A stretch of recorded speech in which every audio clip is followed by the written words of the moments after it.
paz, igreja. Aí, acho que rolou. A gente vai continuar hoje a nossa série no livro de Apocalipse. E... Cadê o Santiago? Está aqui. Santiago falou, Lucas, me avisa a próxima vez que você for pregar para me preparar, porque geralmente é encrenca. E é mesmo. Cris só deixa as buchas na minha mão. Vamos fazer um preâmbulo aqui.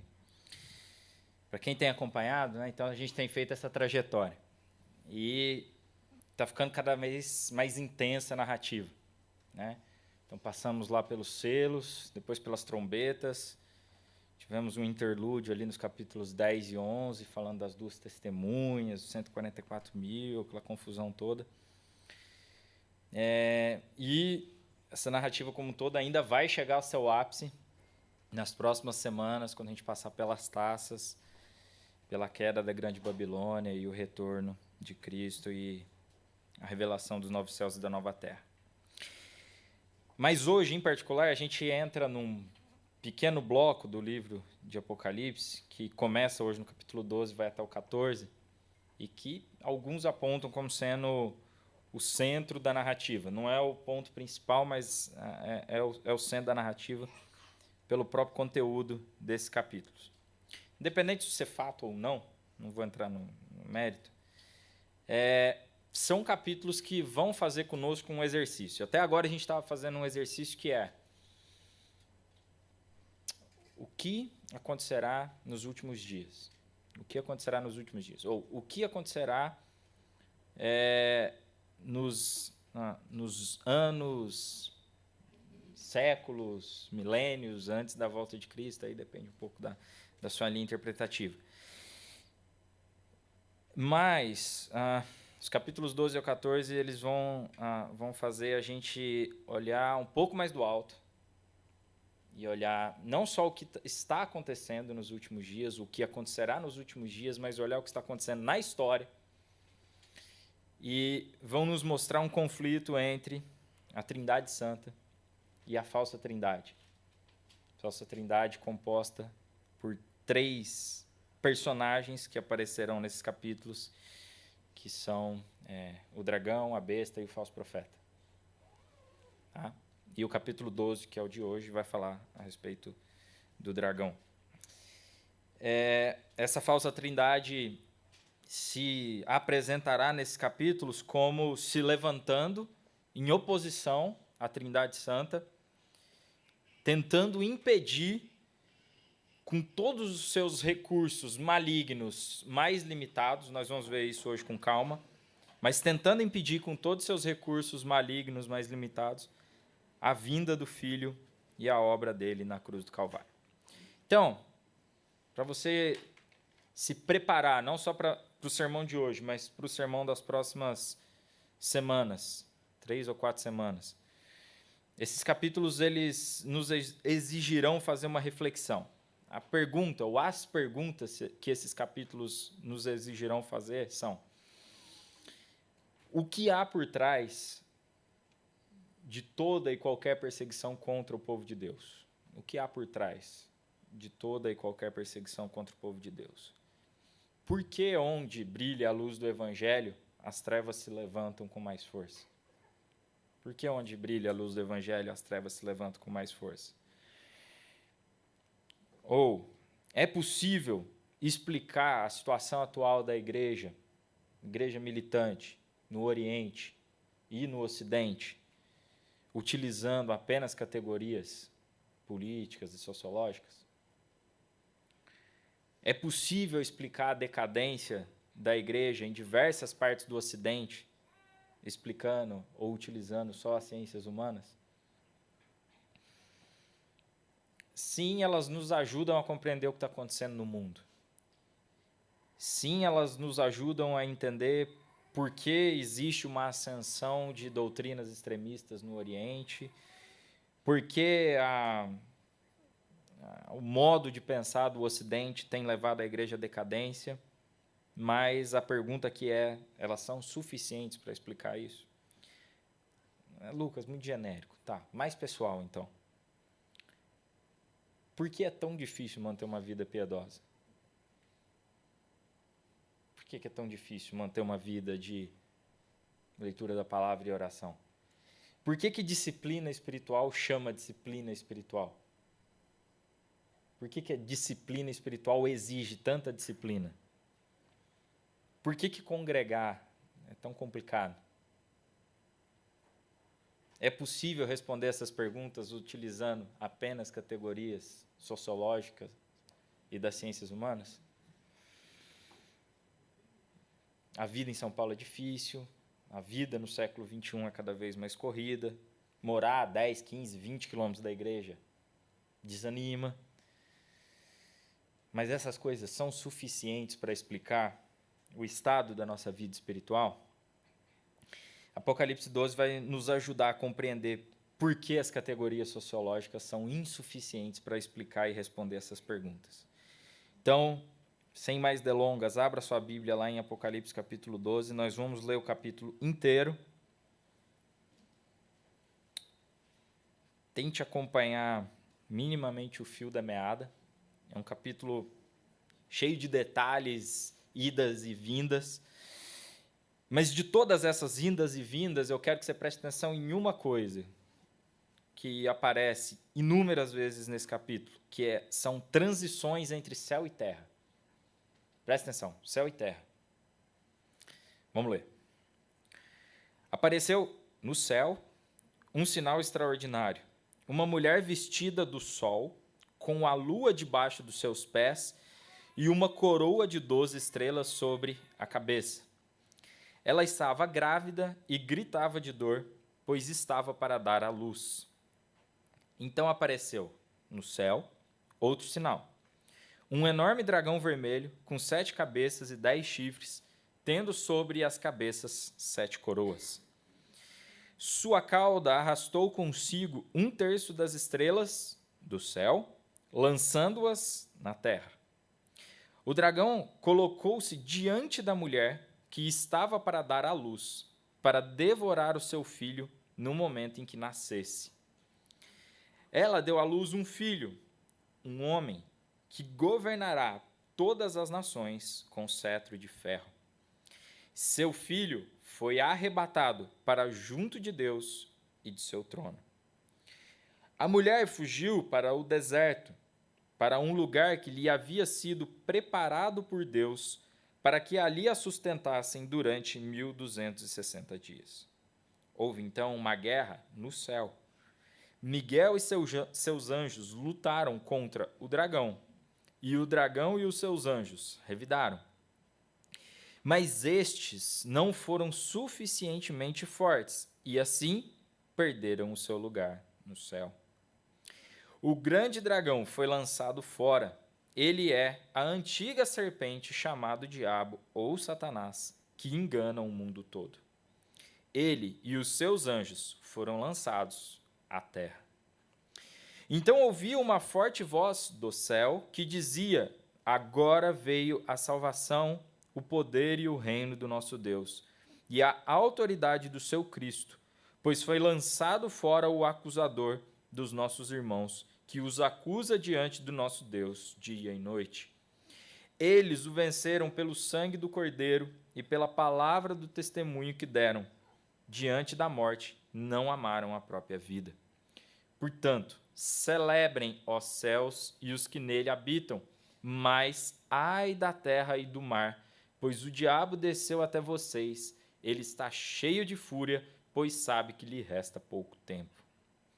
Quando o dragão viu que havia sido lançado à terra, começou a perseguir a mulher que dera à luz o menino. Foram dadas à mulher as 2 asas da grande águia, para que ela pudesse voar para o lugar que lhe havia sido preparado no deserto, onde seria sustentado durante um tempo, tempos e meio tempo, fora do alcance da serpente. Então a serpente fez jorrar da sua boca água como um rio, para alcançar a mulher e arrastá-la com a correnteza. A terra, porém, ajudou a mulher, abrindo a boca e engolindo o rio que o dragão fizera jorrar da sua boca. O dragão irou-se contra a mulher e saiu para guerrear contra o restante da sua descendência, os que obedecem aos mandamentos de Deus e se mantêm fiéis ao testemunho de Jesus. Então o dragão se pôs em pé na areia do mar. Amém?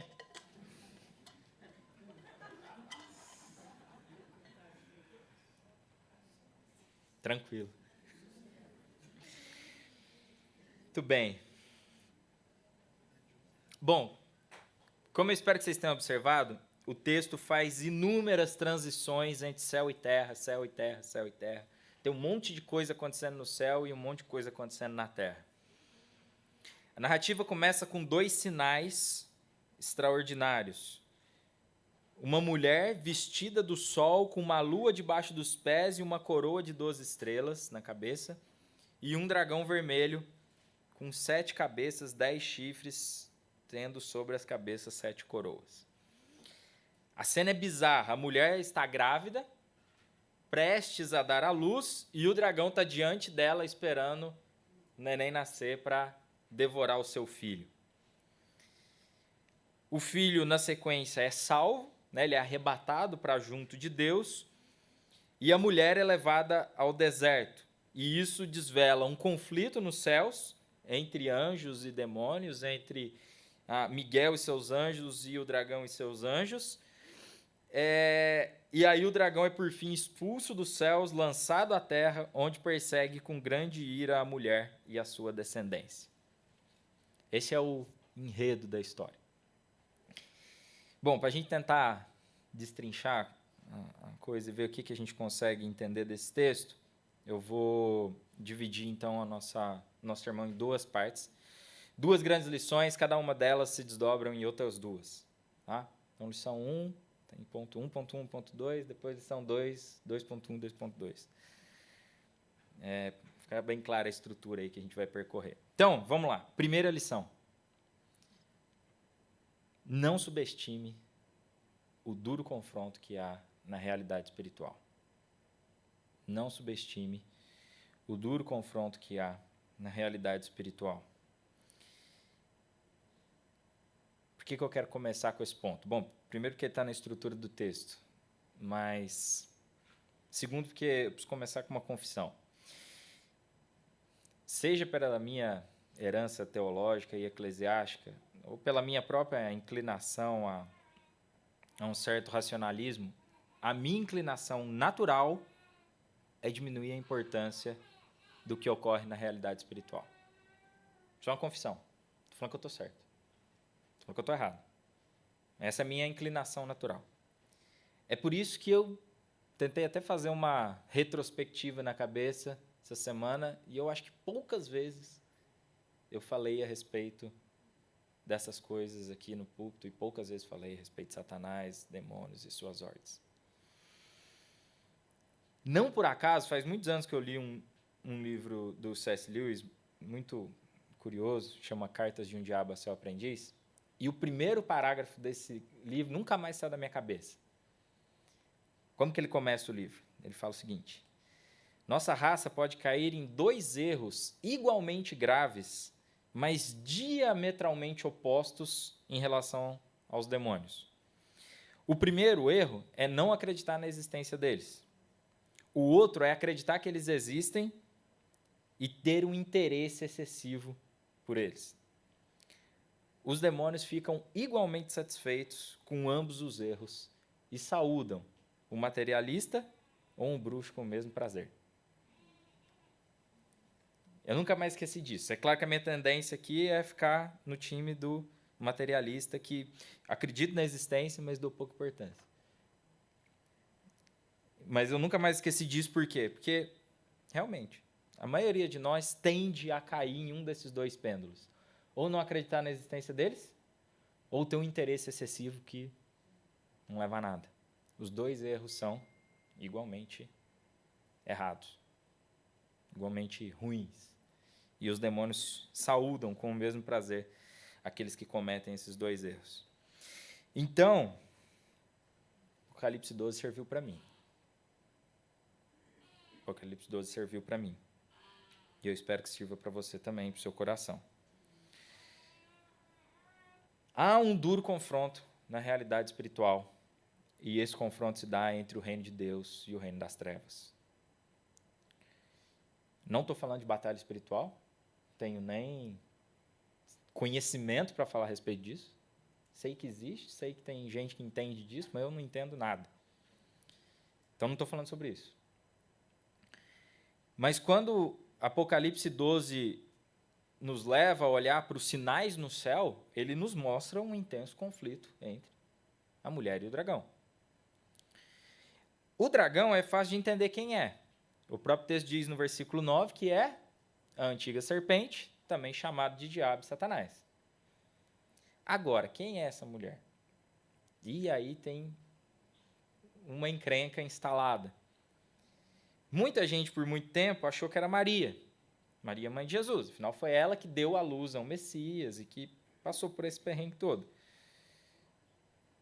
E, de fato, quem nasceu é Jesus, porque o versículo 5 diz que aquele que nasceria governaria as nações com cetro de ferro. Então, o filho é Jesus, o Messias. Agora, é improvável que seja Maria, porque o versículo 17 diz que o dragão irou-se contra a mulher e saiu para guerrear contra o restante da sua descendência, os que obedecem aos mandamentos de Deus e se mantêm fiéis ao testemunho de Jesus. A mulher é maior que Maria. Maria foi mãe de Jesus e de mais alguns meninos. Agora, essa mulher do texto, ela tem uma descendência enorme que é formada por todos aqueles que obedecem aos mandamentos de Deus e se mantêm fiéis ao testemunho de Jesus. Aí tem gente que acha que é Israel. E eu fico com a turma que acha que é um pouco maior ainda. Sim, embarca Israel, mas de certa forma representa toda a comunidade messiânica do Antigo e Novo Testamento. Comunidade messiânica que deu à luz a Jesus, comunidade do Messias do Antigo Testamento, e aquela comunidade messiânica que é feita pelos discípulos de Jesus hoje, que são a respeito deles que o versículo 17 diz. Aqueles que obedecem aos mandamentos de Deus e estão firmes no testemunho de Jesus. Então, essa mulher que é perseguida aqui nesse texto pelo dragão, que também é chamado de diabo e Satanás, traduziremos nesse sermão por a igreja de Deus, a igreja de Cristo, o povo de Deus, de todos os tempos. Quem quiser debater um pouco mais sobre isso, depois a gente conversa.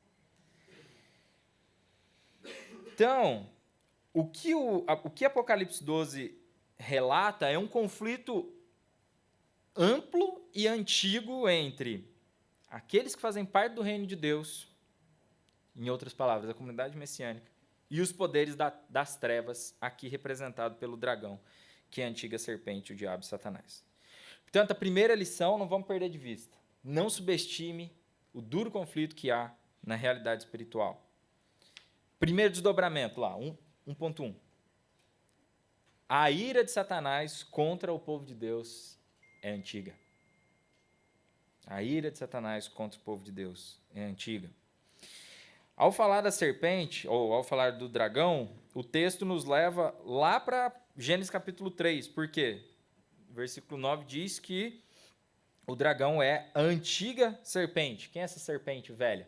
É aquela serpente que enganou Adão e Eva lá no jardim. Então o texto nos leva direto de volta lá para o jardim do Éden. Nos leva de volta para aquela inimizade inicial que existe entre a descendência da mulher ali representada por Eva, e a descendência da serpente que é anunciada em Gênesis 3,15. Ali a gente já tem a promessa de triunfo do descendente da mulher sobre a descendência da serpente, porém, muita dor e muito sofrimento se sucedeu naquele dia. E aí, gente, é só a gente parar para pensar. Toda a história do povo de Deus no Antigo Testamento, toda a história do povo de Deus na história. Quantos momentos a gente teve de aparente triunfo das trevas? Né? Inúmeras vezes, vez após vez, parecia que a descendência da mulher estava sob risco, que a descendência da mulher que pisaria sobre a cabeça da descendência da serpente, parece que inúmeras vezes parecia que essa descendência da mulher, de fato, enfim, não vingaria. Começando por Abel, morto pelo próprio irmão, né? Depois passando pelos deslizes, pela impaciência de Abraão, de Isaac, de Jacó, pelos pecados de Davi, pelos desvios de Salomão. Não foram poucos os momentos na história em que você olha assim e se fala, essa descendência da promessa, essa descendência da mulher não vai vingar, não vai dar em nada, ela é falha toda a vida. E em todos os momentos, o que está operando, além da fraqueza dos homens, é a ira de Satanás contra o povo de Deus. E é isso que eu não quero que a gente perca de vista aqui hoje. Em todos os momentos que você tem a manifestação da fraqueza humana, você tem também a ira de Satanás contra o povo de Deus. É essa visão macro que Apocalipse 12 está nos dando. Todas as vezes em que a história do povo de Deus esteve sob risco, havia um conflito mais amplo instaurado, que é esse conflito entre o reino de Deus e o reino das trevas. Essa ira de Satanás contra o povo de Deus, ela remonta ao Éden, mas ela alcança seu ápice nos dias de Jesus. Quando Jesus nasce, essa ira satânica, ela toma Herodes, que encomenda a matança de todos os meninos abaixo de 2 anos de Belém e proximidades. O ódio satânico tenta Jesus no deserto e tenta fazê-lo se desviar do seu caminho, até o dia em que esse ódio satânico toma Judas e teve, então, a sua vitória mais amarga quando Jesus morreu na cruz, aparentemente representando um triunfo do reino das trevas, mas na prática foi a vitória de Deus sobre o reino das trevas. A gente não pode desprezar essa ira. Esse é o ponto. A gente não pode desprezar essa ira. Ela perpassa a história e ela chega aos nossos dias. Satanás não tem alegria em ver o povo de Deus unido, ou em ver a igreja perseverando no testemunho. É isso que está dito aqui no texto. A sua ira está constantemente voltada contra o povo fiel. E enquanto ele puder incitar divisões, contendas, polarizações no nosso meio, ele o fará. Enquanto ele puder fazer, ele o fará. E a gente não pode se enganar. E eu tenho falado sobre isso aqui mais de uma vez. Às vezes parece inexplicável o comportamento da igreja. Às vezes parece ilógico, à luz da palavra, o comportamento de muitos dos nossos irmãos. Parece lógico o estado de deslumbramento da igreja brasileira com o poder.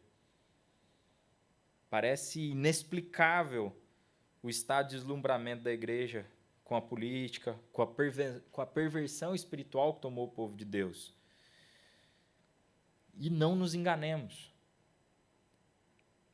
Há inúmeras explicações sociológicas para isso, mas elas são insuficientes.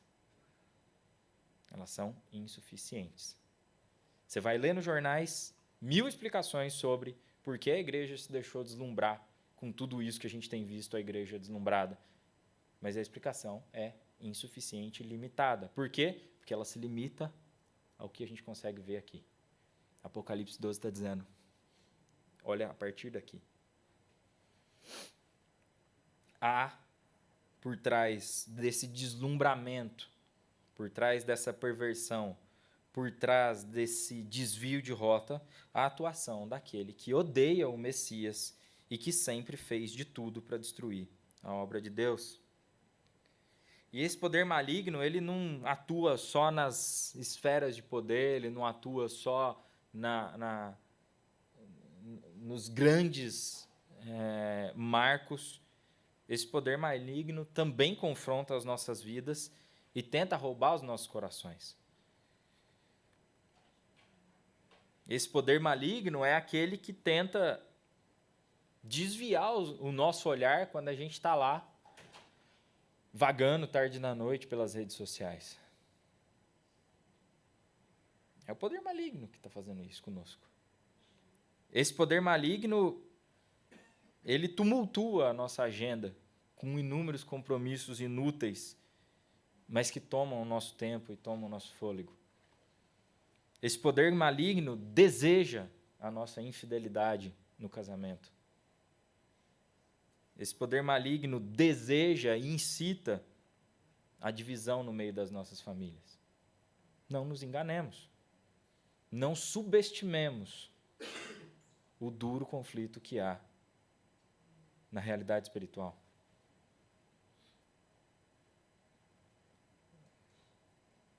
Eu até, de novo, é desconfortável para mim até falar sobre essas coisas, e eu até poderia tentar dourar a pílula, mas a verdade é, Satanás não tem escrúpulos.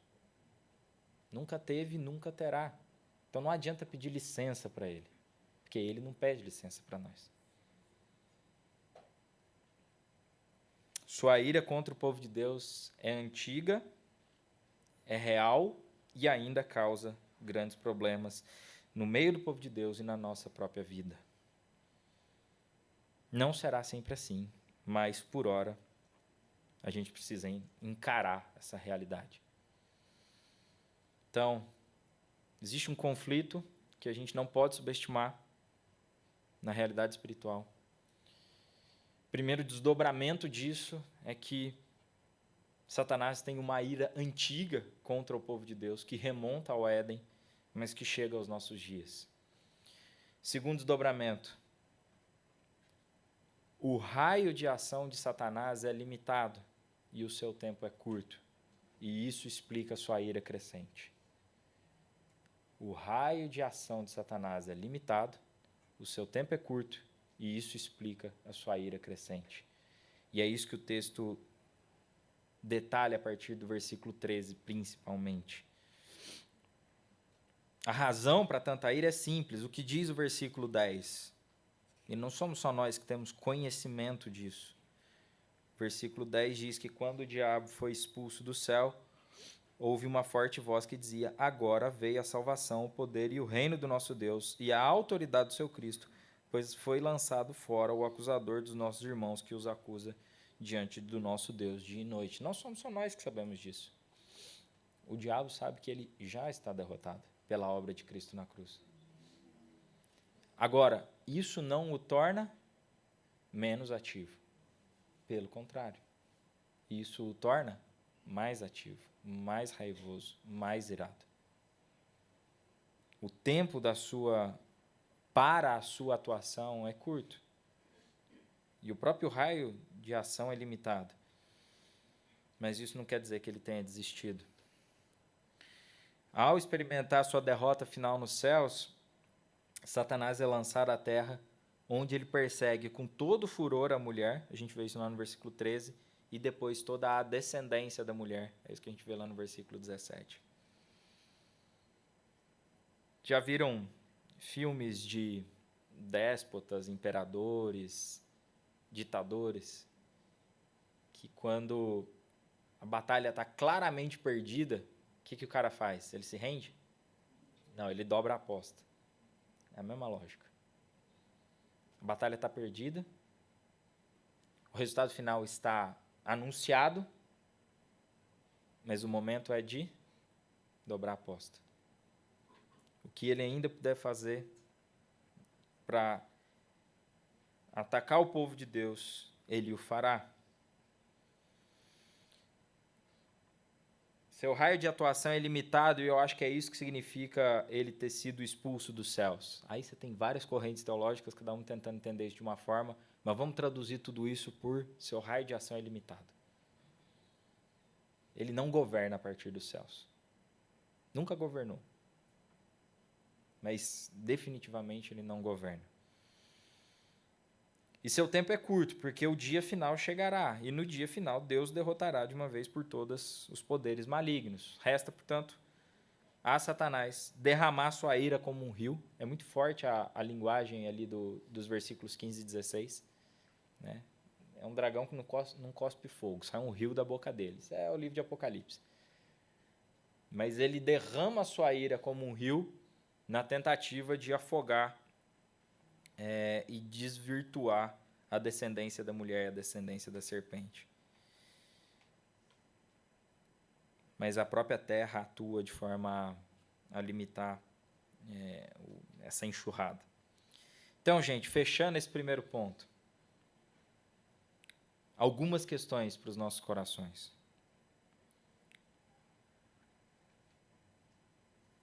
Como a gente interpreta o mundo à nossa volta? O que está acontecendo à nossa volta? Quando a gente vê tudo de ruim que há nesse mundo, tudo de perverso que há nesse mundo, quais categorias a gente usa para entender o que está acontecendo? Será que a gente está tão imerso nesse tipo de racionalismo que a gente não considera mais a atuação de Satanás à nossa volta? Isso é uma possibilidade.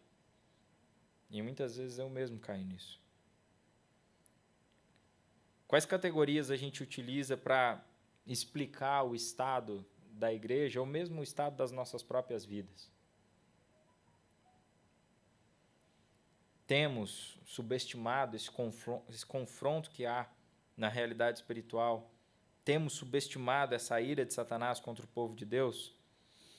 São questões que a gente precisa se fazer nessa manhã à luz desse texto.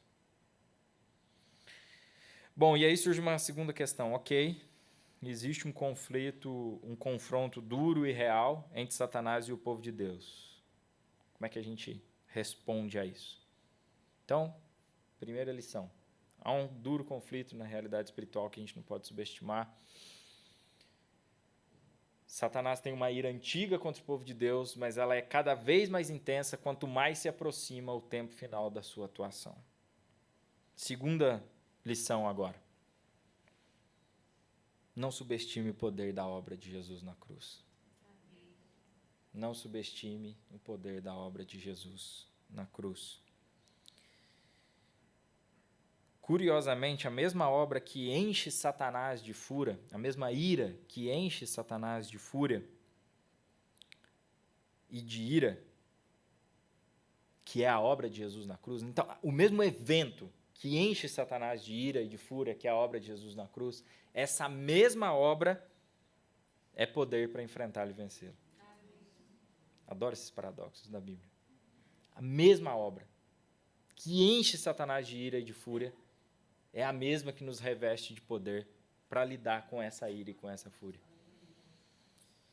A gente não pode subestimar a ira de Satanás contra o povo de Deus, mas a gente deve sempre se lembrar que a sua ação, que o raio da sua ação é limitado, que o seu tempo é curto e, mais do que isso, muito acima dele, há o poder da obra de Cristo na cruz do Calvário. Vamos reler os versículos 10 e 11. Então ouvi uma forte voz do céu que dizia: agora veio a salvação, o poder e o reino do nosso Deus, e a autoridade do seu Cristo, pois foi lançado fora o acusador dos nossos irmãos, que os acusa diante do nosso Deus dia e noite. Eles o venceram pelo sangue do Cordeiro e pela palavra do testemunho que deram. Diante da morte, não amaram a própria vida. Que bonito. A obra de Jesus não apenas nos purifica dos nossos pecados, e não apenas nos abre um novo e vivo caminho para nos achegarmos a Deus. A obra de Jesus nos reveste de poder para vencermos o inimigo. Satanás é nosso acusador, como diz o versículo 10, mas de acordo com Romanos, capítulo 8, versículo 1, nenhuma condenação há para os que estão em Cristo Jesus. Que poder há nessas acusações? Nenhum. Para aqueles que estão em Cristo Jesus, nenhum.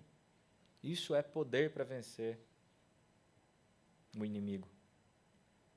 E daí, então, 2 desdobramentos que estão aqui no versículo 11. Primeiro, só venceremos o poder das trevas por meio da obra de Cristo. Não pense que você é capaz de vencer o poder das trevas. Você não é, eu não sou. Não existe curso para isso. Não existe método para isso. Não existe razão humana para isso. Mas, pelo sangue do Cordeiro e pela palavra do testemunho, nós somos capazes de vencer o inimigo. A obra de Cristo não é pouca coisa. A obra de Cristo não apenas resolve o nosso passado, gente. A obra de Cristo é poder para a gente viver o presente. Muitas vezes a gente restringe e resume a obra de Cristo como se tivesse resolvido os nossos pecados passados. Mas ela não se restringe a isso. A obra de Cristo é poder para a gente viver o presente, com todas as suas agruras. A obra de Cristo é poder para a gente testemunhar. A obra de Cristo é poder para a gente vencer as trevas. Comentando esse versículo, Carson diz uma coisa muito bonita. Ele diz o seguinte: você não entende que nós vencemos o acusador com base no sangue de Cristo? Nada mais, nada menos. Essa é a maneira como nós vencemos. É a única maneira de vencermos. É a única base da nossa aceitação diante de Deus. É a razão porque nunca podemos ficar longe da cruz sem distorcermos algo fundamental. Se nos afastarmos da cruz, estamos acabados, somos derrotados. Vencemos o acusador dos nossos irmãos e irmãs, vencemos a nossa consciência, o nosso mau temperamento, as nossas fraquezas, a nossa concupiscência, os nossos temores, a nossa trivialidade, com base no sangue do Cordeiro. Ousamos nos aproximar de um Deus Santo, orando em nome de Jesus, apelando ao sangue do Cordeiro. Nada mais, nada menos do que isso. O sangue do Cordeiro é a única maneira de nós vencermos o mundo, o diabo e a nossa própria carne. Às vezes, a gente resume a nossa vida espiritual com base naquilo que aconteceu no nosso dia, ou com base naquilo que aconteceu na nossa semana, né? Então, tenho passado muito por isso. Semana em que as coisas vão bem, eu chego no final crente. Semana que as coisas vão mal, eu chego no final da semana ímpio. Semana que as coisas vão bem, eu prego com autoridade. Semana que as coisas vão mal, eu prego penando. Semana que as coisas vão bem, eu consigo orar. Semana que as coisas vão mal, não consigo orar. Agora, é isso que define meu status diante de Deus?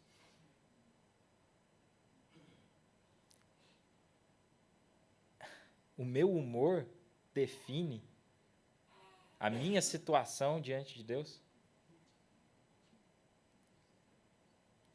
O meu humor e as coisas que dão certo ou errado define quem eu sou diante de Deus? Nenhuma condenação há para os que estão em Cristo Jesus.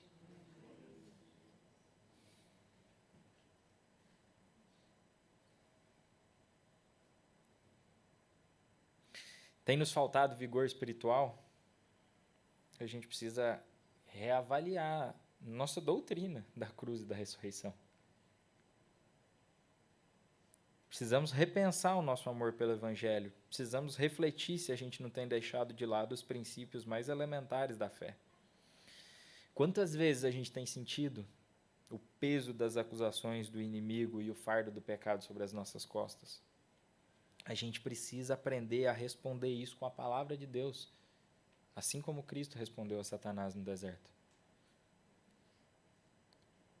Não sei teu estado de espírito hoje. Eu já confessei aqui, meu estado de espírito anda bastante volátil e dependente da saúde dos meus filhos. Quando eles estão doentes, me sinto um fracassado. Mas nesses momentos a gente tem que aprender a ler para nós trechos da palavra de Deus, como, por exemplo, Romanos capítulo 8. Confronte seu estado de espírito com esse trecho de Romanos 8. Aquele que não poupou o seu próprio filho, mas o entregou por todos nós, como não nos dará juntamente com ele e de graça todas as coisas? Quem fará alguma acusação contra os escolhidos de Deus? É Deus quem os justifica. Quem os condenará? Foi Cristo Jesus que morreu e mais, que ressuscitou e está à direita de Deus e também intercede por nós. Próxima vez que o peso do pecado pesar sobre as tuas costas, releia Romanos 8, 32 a 34. Se faça essas perguntas. Quem fará alguma acusação contra os escolhidos de Deus? É Deus quem os justifica. Você não é justificado pelo seu humor. Você não é justificado pela semana boa ou pela semana ruim. Você não é justificado pelo que tem acontecido à sua volta. Você é justificado pelo sangue do Cordeiro. E isso é maior do que qualquer uma dessas coisas que tem acontecido na sua vida.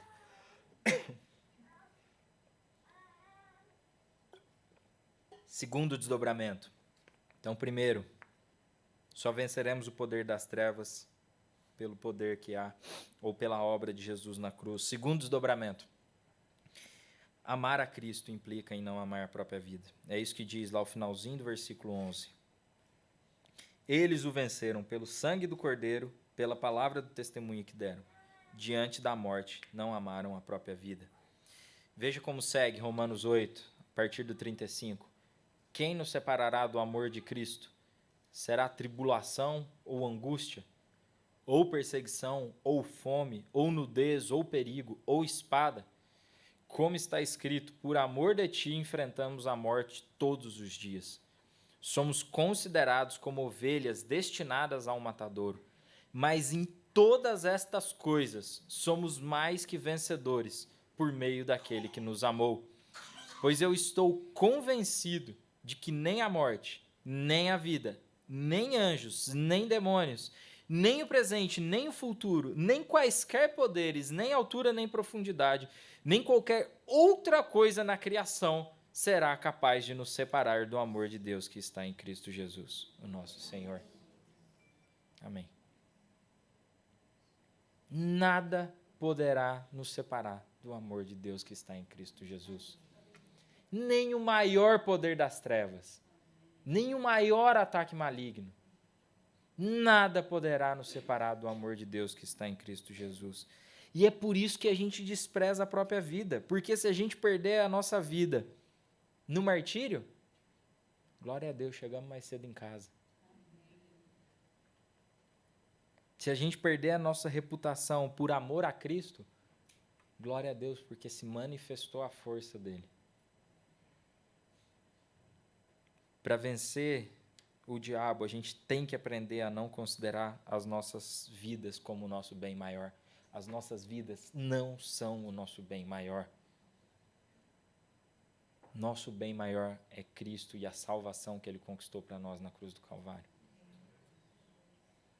Então, se for necessário perder a própria vida por amor a ele, que a gente seja capaz de fazer isso.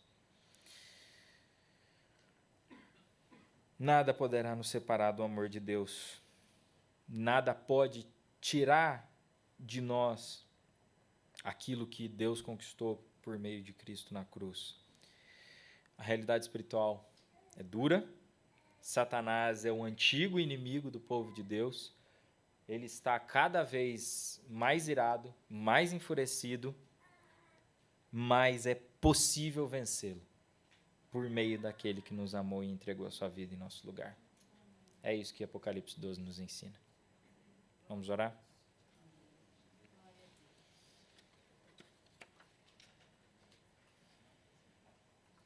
Senhor, humildemente nos colocamos na Tua presença.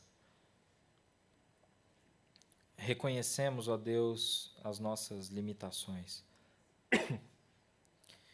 Reconhecemos, ó Deus, que somos pó Reconhecemos, ó Deus, que não temos em nós força para vencer o poder das trevas. Ó Deus, o inimigo se levanta constantemente contra nós. E ele não tem prazer em nos ver te servindo. Ele não tem prazer em nos ver te amando. Ele não tem prazer em nos ver amando uns aos outros. Ele não tem prazer em nos ver sendo igreja. Mas, Deus, nós não apenas cremos que estas coisas alegram teu coração, como cremos que o Senhor, por meio do sangue do Cordeiro, é que nos capacita para vivermos isso e derrotarmos o inimigo. Ó Deus, o Senhor é a nossa fortaleza. Quando os poderes das trevas se levantam contra nós, nós queremos encontrar em Ti a nossa força. Queremos, ó Deus, encontrar em Ti o nosso escudo. Queremos encontrar em Ti a nossa perseverança. Ó Deus, eu não sei como está o coração de cada um aqui. Eu não sei quanto cada um dos meus irmãos tem carregado o peso do próprio pecado. Não sei como cada um tem se deixado influenciar e derrubar pelas dificuldades dessa vida e pelas artimanhas do inimigo. Mas, ó Deus, eu peço que o Senhor nessa manhã nos revista do Teu poder. Nos faça como a Tua palavra já diz que nós somos mais do que vencedores em Cristo Jesus e por meio de Cristo Jesus. Nos ajuda, ó Deus, a lembrar que não existe nada nesse mundo e nem na realidade espiritual capaz de nos separar do Teu amor. Nos lembra, ó Deus, que sobre nós não pesa mais nenhuma condenação.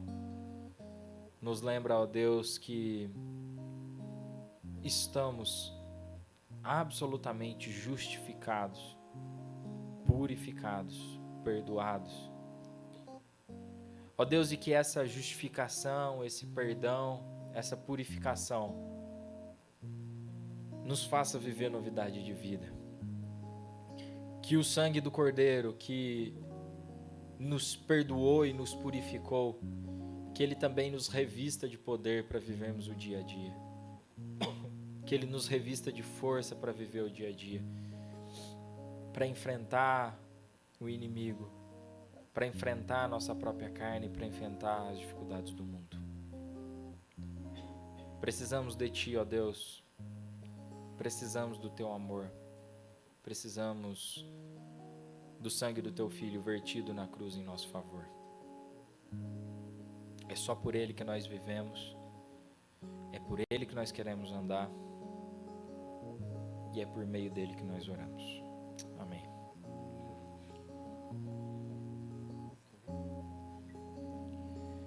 Bom, nós vamos ceiar agora. O texto não poderia ser mais apropriado. Então, nós vamos cantar enquanto distribuímos os alimentos. Depois nós vamos ler o texto da palavra de Deus juntos e então cearemos juntos. Mas vamos louvar a Deus por esse amor que nos transformou e nos fortalece hoje para enfrentarmos o inimigo.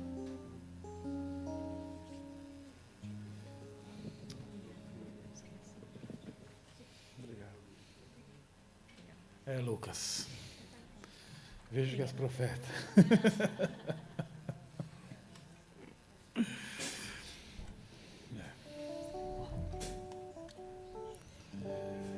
Tem algo que eu falo na minha oração que eu insisto em dizer e continuo sempre confuso quando eu falo, mas insisto em dizer e possivelmente vou ter esse entrave aí para sempre. Eu sempre falo, Senhor, perdoa os meus pecados e te agradeço por me perdoar. Mas é sempre um conflito, né? A gente fala, Senhor, perdoa meus pecados, que são tantos, né? Mas te agradeço por me perdoar. Te agradeço por eu ser salvo. Te agradeço por ter me redimido. E ao mesmo tempo o nosso pecado esfrega como uma torta. Aqueles filmes de comédia que uma torta na nossa cara. E você tem que passar o dedo e falar, puxa, de novo, olha eu aí no final da fila. Mas sempre grato a Deus, porque Ele nos aceita, Ele nos acolhe. Por isso que nada nos separará desse amor. Que bom, gente, que bom. Vamos lá, vamos louvar.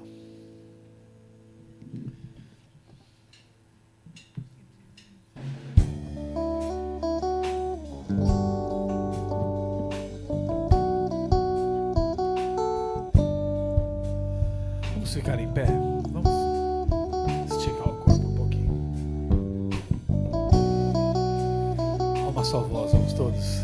Em Cristo só confiarei, a minha força, luz, canção, pedra angular que me firmei na tempestade ou sequidão.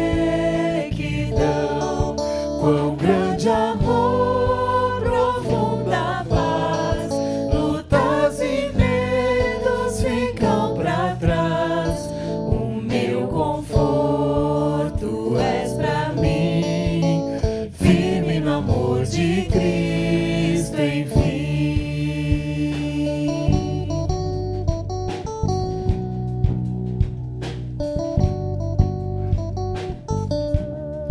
Em Cristo só que se encarnou, todo poder num frágil ser. Nele o amor Deus ofertou, até por nós se oferecer. Pois lá na cruz o próprio Deus a sua ira satisfez. O meu pecado Jesus levou, vivo na morte dele estou.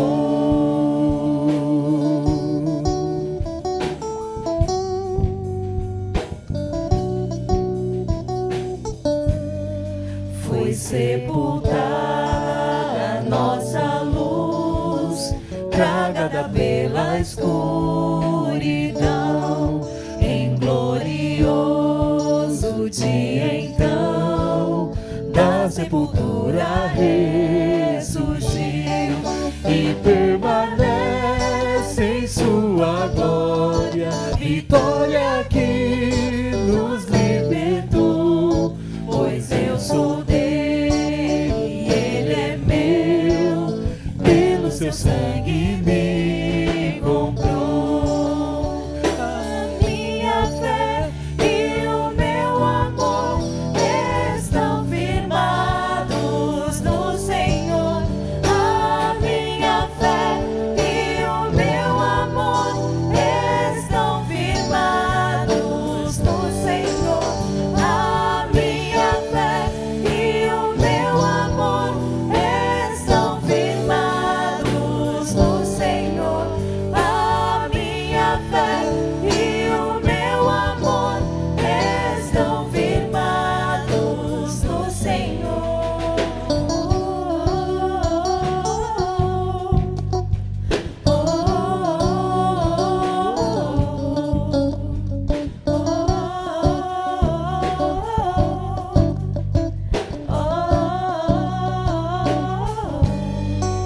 Não mais a culpa, não mais a morte, esse é o poder de Cristo em mim. Jesus comanda a minha sorte, desde o início até o fim. Nenhuma força poderá de suas mãos me arrancar, até com ele me encontrar. Firme estarei no seu poder, até com ele me encontrar. Firme estarei no seu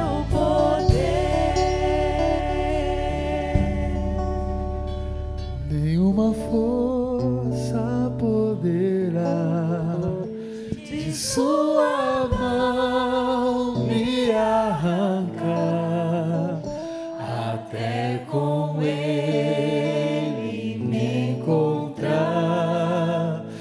firme estarei no seu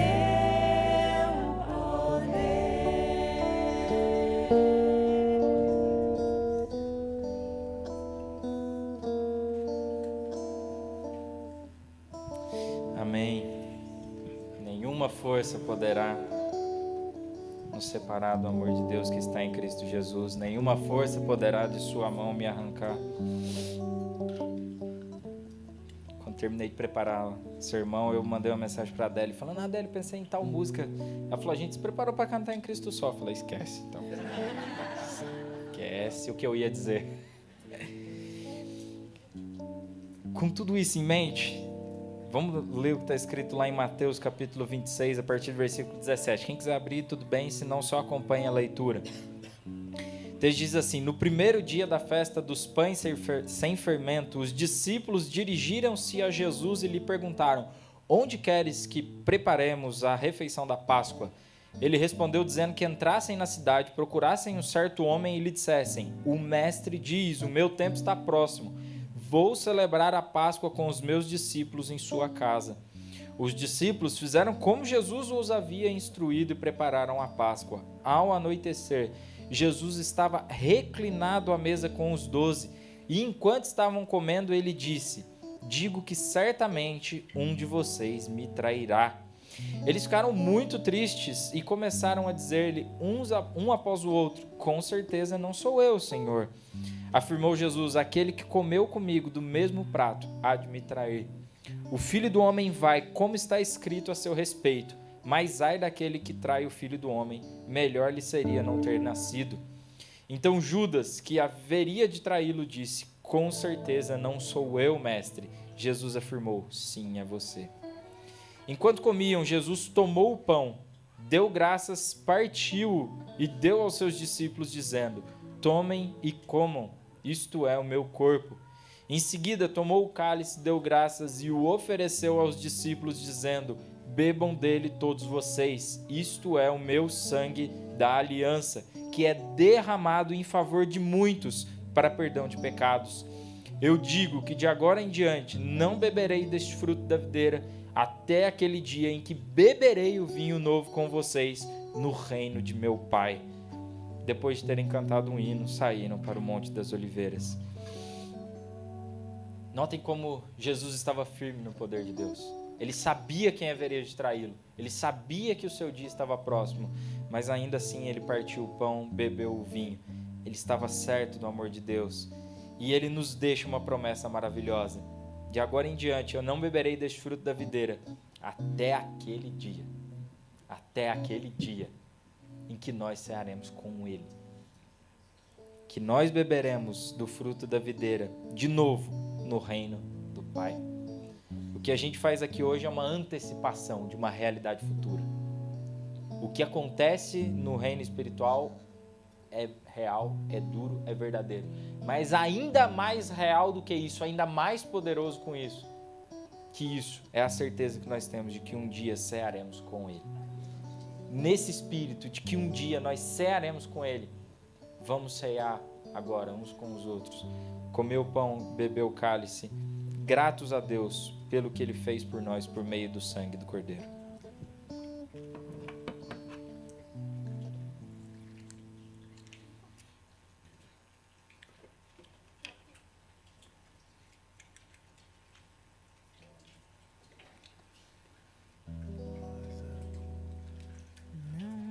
mais a culpa, não mais a morte, vejo o poder de Cristo em mim.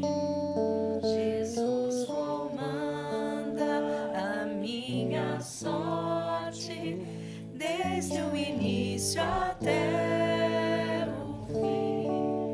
Nenhuma força poderá de sua mão me arrancar, até com ele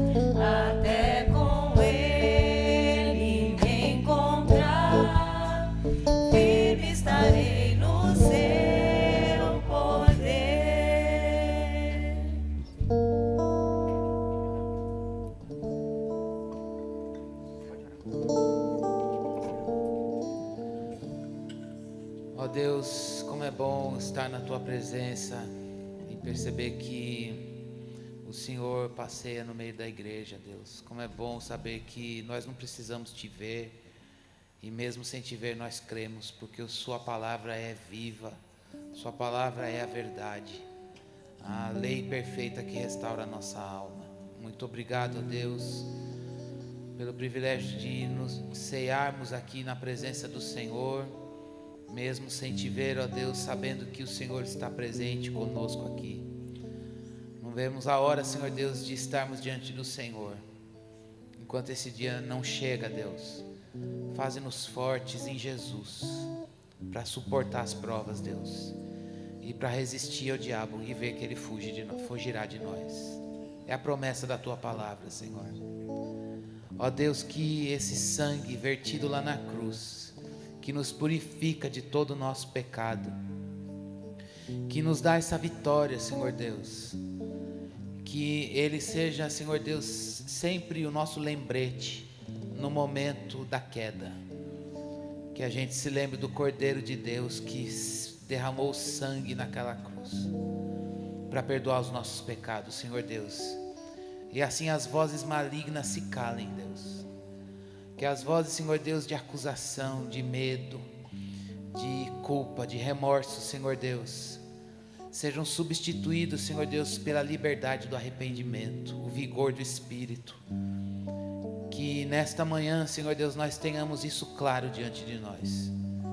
Ajuda-nos, Senhor Deus, a depositarmos um fardo de pecado sempre aos pés da cruz. E, ó Deus, nos lembrarmos que o sangue de Jesus nos purifica de todo o nosso pecado, Senhor. Ó Deus, também dá-nos discernimento espiritual, Senhor, para entendermos as artimanhas do maligno na nossa rotina. Dá-nos entendimento, Senhor Deus, para percebermos como ele deseja tragar a nossa vida, como ele deseja, Senhor Deus, perturbar as nossas atividades, Senhor Deus. Para isso nós precisamos do Teu Espírito com a palavra. Senhor Deus, onde há incitação à ira, Deus, onde há, Senhor Deus, incitação, Senhor Deus, à perversão, onde há, Senhor Deus, incitação, Senhor Deus, ó Deus, com diversas maneiras, Senhor Deus, no físico, nas emoções, no nosso interior, nas circunstâncias, Senhor Deus, usando a fraqueza de outros. Senhor Deus, que os nossos olhos estejam abertos para ver que a nossa luta não é contra a carne e o sangue, mas contra principados e potestades das trevas. E assim, Senhor Deus, a gente possa se revestir do Evangelho. Se revestir do Evangelho, que é a armadura de Deus, e havendo feito tudo, permanecermos firmes. Fortalece Teu povo nessa manhã, Senhor, junto com os meus irmãos, com Teu Filho que pregou, Senhor Deus, nós confessamos ao Senhor que somos fracos diante do poder das trevas, mas confiamos e cremos que há um poder que o derrotou e que habita em nós. É o poder do Evangelho, é o poder da redenção, é o poder da cruz de Jesus, é o poder do Filho de Deus. E é humildemente diante do Senhor que nós clamamos: reveste-nos, fortalece-nos deste poder, Senhor. Fortalece-nos no Teu poder, na Tua força, para resistirmos no dia mau. Ó Deus, nós clamamos, Senhor Deus, que os Seus anjos estejam acampados ao nosso redor, por onde nós andarmos. A Tua mão nos guarde, Senhor Deus. Abençoa o nosso dia. Nós queremos dizer para o Senhor que o Senhor é o nosso descanso, Deus. É o Senhor que dá descanso e refrigério para a nossa alma. Por isso, meu Deus, que este domingo, Senhor Deus, independentemente das atividades que faremos daqui para frente, começamos o dia Te buscando, declarando para a nossa própria alma, lembrando a nossa mente e o nosso interior de que o nosso descanso é o Senhor. E que isso, Senhor Deus, nos acompanhe, Deus. Não nos deixe fazer de outras coisas o nosso descanso, Senhor. Só o Senhor tem o refrigério para as nossas almas. Abençoa o nosso dia, Senhor, que seja um dia na Tua presença, que tudo que fizermos em palavras e em obras, Senhor Deus, façamos para a Tua glória, em atitude cultica, visando, Senhor Deus, o engrandecimento do Teu nome, Senhor Deus, e assim a gente possa enfrentar as dificuldades e desfrutar as bênçãos do Senhor. Tu és nossa fonte, Tu és a nossa vida, Tu és o nosso tudo, Deus. Obrigado, Senhor Deus, por esse ajuntamento. Obrigado pelo pão que o Senhor nos deu no café da manhã. Obrigado, Senhor Deus, pela Tua provisão, pela saúde, pela oportunidade de estarmos aqui, Senhor Deus. Que o Senhor nos faça lembrar que nós precisamos, Senhor Deus, buscar o Senhor em primeiro lugar. Buscar o Senhor enquanto se pode achar. E assim a gente tenha graça e sabedoria para lidarmos com as prioridades, no uso do tempo, estabelecer, Senhor Deus, a nossa rotina, pensando em primeiro lugar no Senhor, no reino de Deus. Oramos e agradecemos em nome de Jesus. Amém. Amém. Deus te abençoe, uma boa semana.